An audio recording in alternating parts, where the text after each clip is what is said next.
Bem, seguindo aqui a tradição, né, das mesas, de deixar as perguntas para mais tarde, né, para o final, eu vou agora convidar Fernando Machado Brum, formado e pós-graduado em literatura pela Universidade Federal do Rio Grande do Sul, autor de livros e artigos na área, autor do livro seleto de Fernando Pessoa, Poemas comentados em junho nas livrarias, não é isso?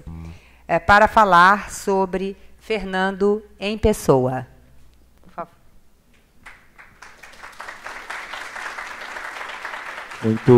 Muito bom dia, depois dessa manhã bastante cheia de coisas, né, para a gente pensar.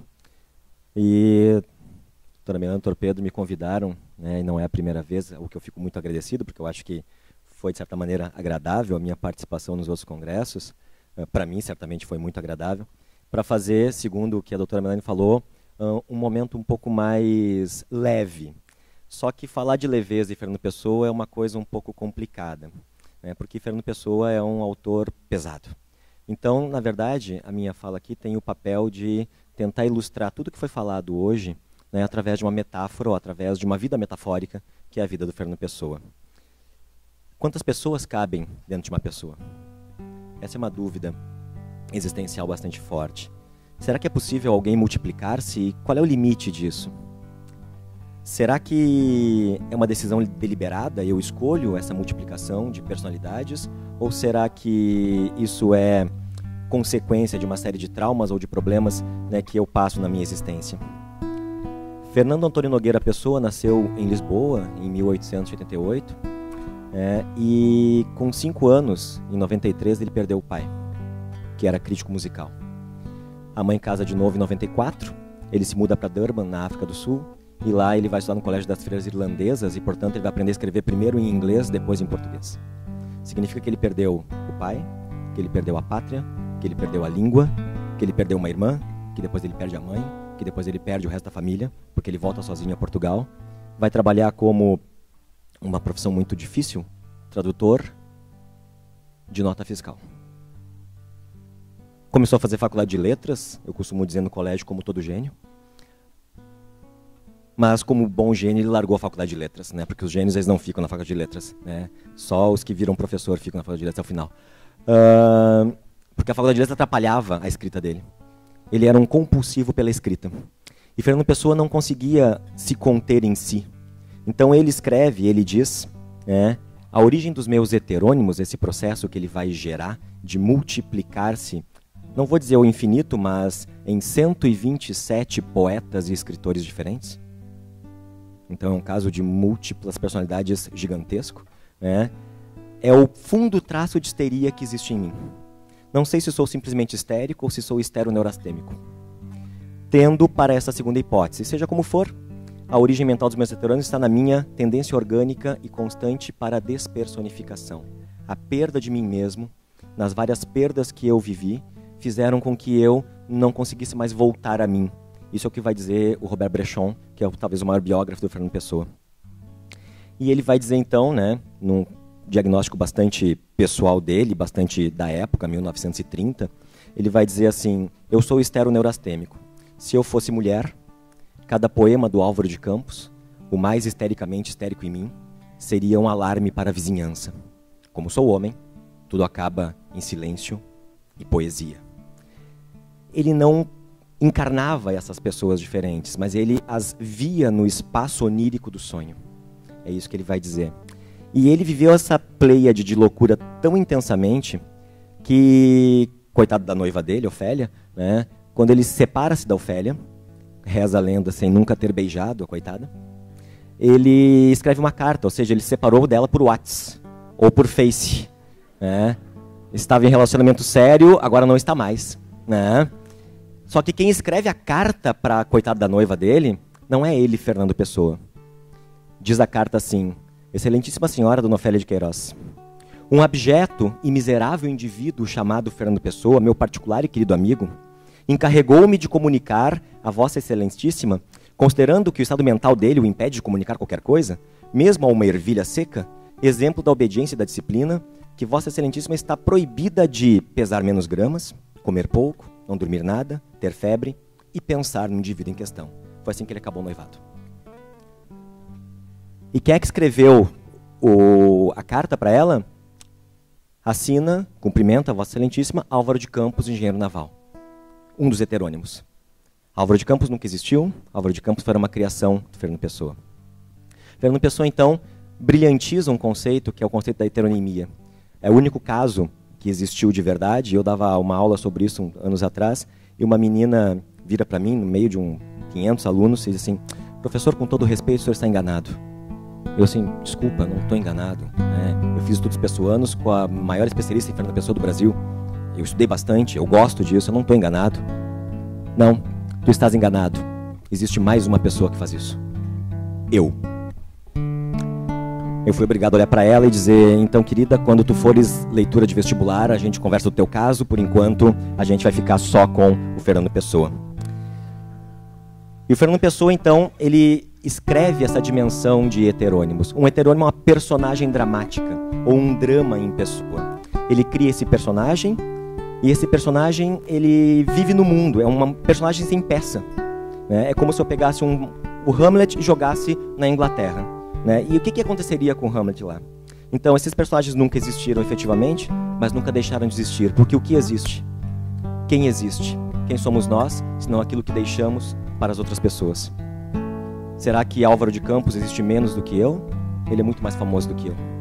Será que Alberto Caeiro nunca existiu, efetivamente, mas as suas ideias foram muito importantes? E o próprio Fernando Pessoa não é Fernando Pessoa, senão um Fernando Pessoa criado por ele mesmo. Quem é Fernando Pessoa? Nunca saberemos. Fernando Pessoa deixou uma obra de mais de 5.000 poemas, obra que estima-se que faltam ainda 60 anos, passados 80 da morte dele, para ser estudada na completude. E ele desenvolveu várias teorias, ele é o pai do modernismo, ele desenvolveu várias vanguardas, e a teoria mais importante que Fernando Pessoa criou chama-se teoria do fingimento, ou do sensacionismo. Cada coisa que a gente vê, não interessa a coisa em si, mas interessa como a gente vê. Porque toda realidade não é realidade. Toda realidade é percepção de realidade. Portanto, toda realidade é uma sensação. E se a arte é a transformação de uma realidade em sensação, só que a realidade em si já é sensação, a arte é a transformação de uma sensação em outra sensação. Por isso ele vai dizer que o poeta é um fingidor. Finge tão completamente que chega a fingir que é dor, a dor que deveras sente. E os que leem o que escreve, na dor lida, sentem bem. Não as duas que ele teve, mas só a que eles não têm. Dizem que finjo ou minto tudo o que escrevo. Não, eu simplesmente sinto com a imaginação ou uso o coração. Mas então, o que pensas tu sobre o mundo? Há mais metafísica no mundo em pensar em nada. O que penso eu do mundo? Sei lá o que eu penso do mundo. Se eu adoecesse, eu pensaria nisso. E quem é Deus para ti? Não acredito em Deus, porque eu nunca o vi. Se ele quisesse que eu acreditasse nele, sem dúvida, viria até aqui e falaria comigo. Entraria pela minha porta dentro e diria: aqui estou. Mas se Deus é as flores e as árvores e os montes e o sol e o luar, então eu acredito nele.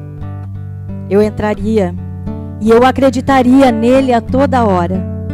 E a minha vida é toda uma oração e uma missa. Então é só a realidade que importa? Mas tu escrevestes: vem sentar-te comigo, Lídia, na beira do rio. Sossegadamente, fitemos o seu curso e aprendamos que a vida passa e não estamos de mãos enlaçadas. Enlacemos as mãos. Depois pensemos, crianças adultas, que a vida passa e não fica, nada deixa e nunca regressa. Vai para o mar de muito longe, para o pé do fado, mais longe que os deuses. Deslacemos as mãos. Quer gozemos, quer não gozemos, passemos como um rio. mais vale saber passar, silenciosa e sem desassossegos grandes. Isso é razão. Isso é razão. Tu és razão ou tu és emoção? Cometi todos os crimes. Vivi dentro de todos os crimes. Eu próprio fui. Não um entre o outro vício, mas o próprio vício-pessoa praticado entre eles. E dessas são as horas mais arco do triunfo da minha vida. Quem tu és? O que tu és? Não sou nada. Nunca terei nada. Não posso querer ser nada.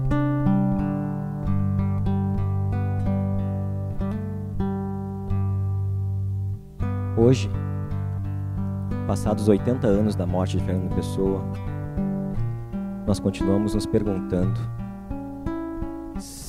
o que é possível e como é possível compreender essa obra. Como a gente pode entender essa multiplicidade de possibilidades dentro de uma única cabeça, de uma única pessoa.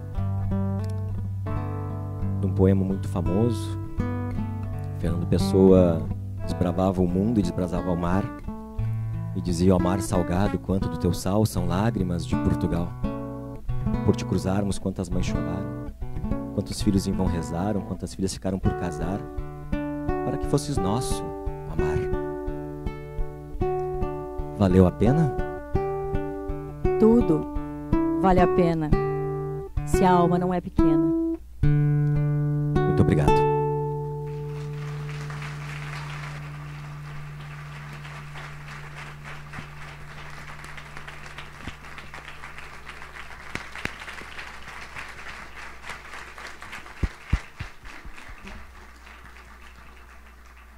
Eu gostaria de agradecer a Larissa Sanguiné, professora de teatro e dança, formada pelo TEPA, na Escola de Teatro, né, aqui de Porto Alegre, e no curso de graduação, atualmente de teatro, na Universidade Federal do Rio Grande do Sul.